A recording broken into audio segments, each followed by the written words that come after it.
يا أيها الذين آمنوا إذا نودي للصلاة من يوم الجمعة فاسعوا إلى ذكر الله وذروا البيع ذلكم خير لكم إن كنتم تعلمون. قربانی، کل قربانی کا دن ہے۔ اس میں سب سے پہلی بات یہ ہے کہ اپنی نیتوں کو خالص کر۔ قربانی کس لیے؟ سنت رسول خدا صلی اللہ علیہ وآلہ وسلم اور اللہ کی رضا اور خوشنودی کے لیے کرو، بس۔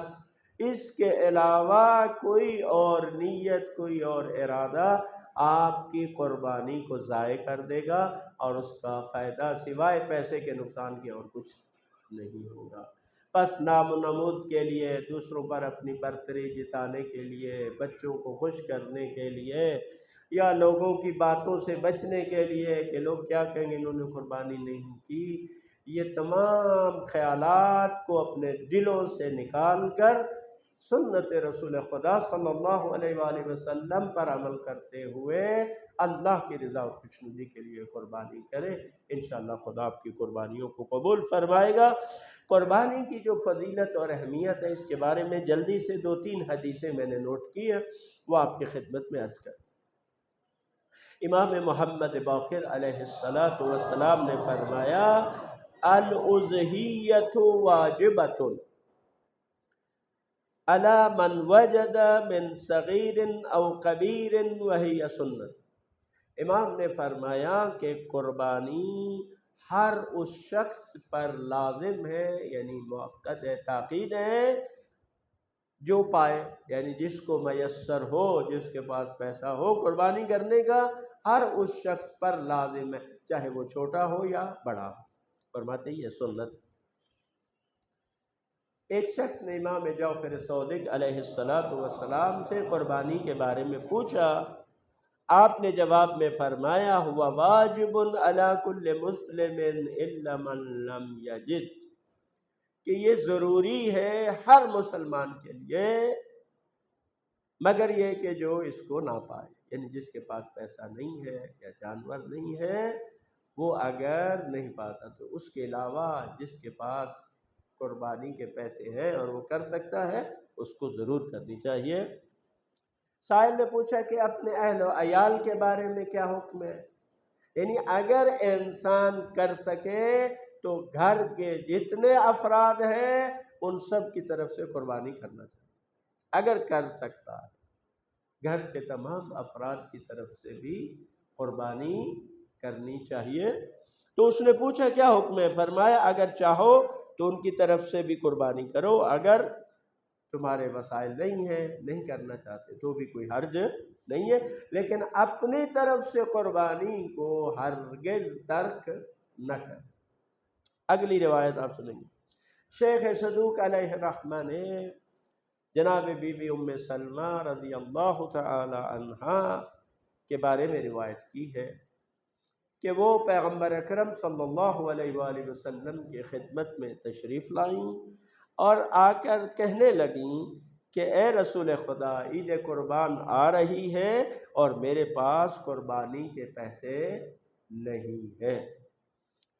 تو فرمایا فاستقرضوا وأضحیہ، کہ کیا میں قرض لے کر قربانی کر سکتی ہوں؟ تو آپ نے فرمایا فاستقرضی فإنہ دین مقضی، کہ آپ قرض لے کر بھی کریں، یہ قرض انشاءاللہ تعالی ادا ہو جائے۔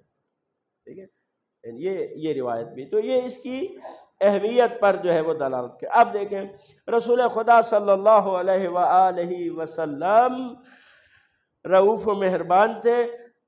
آپ 2 دمبے یا مینڈے قربان کیا کرتے تھے، جب اپنے ہاتھ سے کرتے تھے۔ تو یہ بھی اگر آپ میں سے کوئی خود ذبح کر سکتا ہے تو یہ بھی سنت رسول خدا ہے کہ انسان خود ذبح کرے، جانور کو خود ذبح کرے جو کر سکتے ہیں۔ تو آپ اپنے ہاتھ سے ذبح کرتے تھے اور فرماتے تھے اللہم ھذا انی وعن من لم یذح من اہل بیتی، پروردگارہ یہ پہلا جو قربانی ہے میری طرف سے اور میرے ان اہل بیت کے ان افراد کی طرف سے جو قربانی نہیں کر سکے۔ پھر دوسرا ذبح کرتے اور فرماتے تھے اللہم ھذا انی وعن من لم یذح من امتی، پروردگار یہ میری طرف سے ہے اور ان کی طرف سے میری امت میں سے جو قربانی نہیں کر سکے ان کی طرف سے قربانی۔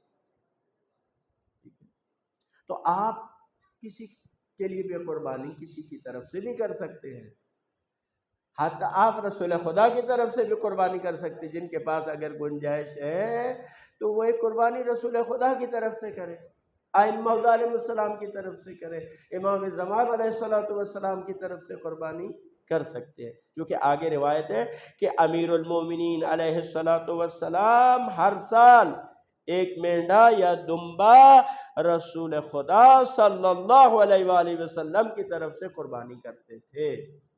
امیر المومنین یہ یعنی ان کی زندگی کے بعد، رسول اللہ کی رحلت کے بعد امیر المومنین علیہ السلام جہاں اپنی طرف سے قربانی کرتے تھے، ایک دمبا رسول خدا صلی اللہ علیہ وسلم کی طرف سے بھی قربانی کرتے تھے۔ اس میں بہت ساری چیزیں آپ بھی کر سکتے ہیں، اور چونکہ یہ مستحب قربانی ہے آپ ایک قربانی آپ پورے گھر والوں کی نیت سے بھی کر سکتے ہیں، ٹھیک ہے، یعنی اس میں دوسروں کو بھی شامل کر سکتے ہیں، حتیٰ بکرے کی قربانی میں بھی آپ سب کو شامل کر سکتے ہیں، جیسے کہ خود اس روایت سے بھی ظاہر ہے کہ رسول خدا باقی تمام امت کے تمام لوگوں کو بھی اپنی قربانی میں شامل کیا کرتے تھے۔ بہرحال یہ آخری ایک روایت ہے، وہ یہ ہے کہ محمد بن یعقوب نے ابو صبا کنانی کے ذریعے سے امام صادق علیہ السلام سے گوشت کی تقسیم کے بارے میں پوچھا گیا، ٹھیک ہے، تو آپ نے فرمایا کہ حضرت علی ابن الحسین علیہ السلام، کون فرما رہے؟ امام صادق علیہ السلام، دیکھیں بزرگان کی بات کرتے تھے، کہا کہ حضرت علی ابن حسین یعنی امام زین العابدین علیہ السلام، امام محمد باقر علیہ السلام 3 حصے گوشت کے کرتے تھے، ایک حصہ ہمسایوں کو، دوستوں کو، دوسرا حصہ مستحقین غرباء مساکین کو، اور تیسرا حصہ اپنے گھر والوں کے لیے رکھتے تھے۔ میری آپ مومنین سے یہ گزارش ہے کہ اس سنت پر عمل کریں، ٹھیک ہے، قربانی بعض لوگ ساری قربانی کر کے اپنے فریج میں رکھ لیتے ہیں، ٹھیک ہے نا، فریج بھر دیتے ہیں، بعض دفعہ بجلی نہیں ہوتی وہ گوشت خراب ہو جاتا ہے، کتوں کو ڈال دیتے ہیں۔ تو یہ ضرور فقراء اور مساکین کا حصہ آپ ضرور نکالیں، حتیٰ حج کے موقع پر تو یہ واجب ہے، بعض فقہاء اس کو واجب قرار دیتے ہیں کہ وہ حاجی جو وہاں پر، چونکہ وہاں تو آپ گوشت تقسیم ہی نہیں کر سکتے، تو بعض فقہاء کے نزدیک واجب ہے کہ وہ جو تیسرا حصہ آپ نے غرباء اور مساکین کو نہیں دیا، اس کی رقم یہاں غرباء اور مساکین میں پاکستان میں تقسیم کرے، اپنے ملک میں تقسیم کرے اس حد سے کہ وہ آپ نے حصہ غرباء اور مساکین کو نہیں دیا۔ پروردگار آپ سب کی قربانیوں کو قبول فرمائے اور ہمیں خلوص نیت عطا فرمائے، اور جو قربانی کا فلسفہ ہے انشاءاللہ کل عرض کروں گا، وہ بھی ہمیں اس فلسفے کے ساتھ قربانی کرنے کی توفیق عطا فرمائے۔ قربانی کا جو وقت ہے طلوع آفتاب سے پہلے نہیں ہے، طلوع آفتاب کے بعد آپ قربانی کریں۔ بعض کو کہا کہ طلوع آفتاب کے بعد اتنے وقت بعد آپ کریں جس میں آپ نماز عید پڑھ سکیں، یعنی نماز عید پڑھنے کا وقت گزر جائے پھر آپ قربانی کریں۔